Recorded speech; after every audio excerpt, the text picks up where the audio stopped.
Magandang tanghali mga kapatid. Inilabas na ng Filipino designer ang sinagbarong na susuotin ng mga atletang Pinoy para sa Paris Olympics. Ito ay barong na tila may disenyong sinag na nagsisimbolo raw ng pag-asa at optimismo. Anong masasabi niyo rito sa barong na ito mga kapatid? Tara samahan niyo ako at magtatanong tayo dito. Maganda po. Pilipino. Okay naman para sa akin kasi parang Pilipino yung sign talaga niya na sa flag. So, maano natin na Pilipino talaga tayo.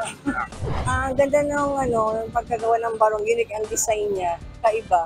Hindi katulad sa iba na simple lang na Ngayon lang ako nakita ng ganyang may barong, may design ng barong na ganyang flag na color.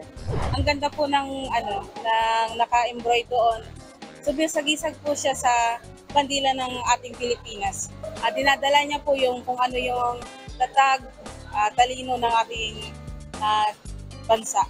Ano po, napaka-unique po kasi kakaiba po yung disenyo ng barong na yun kumpara po sa ibang barong na nakikita.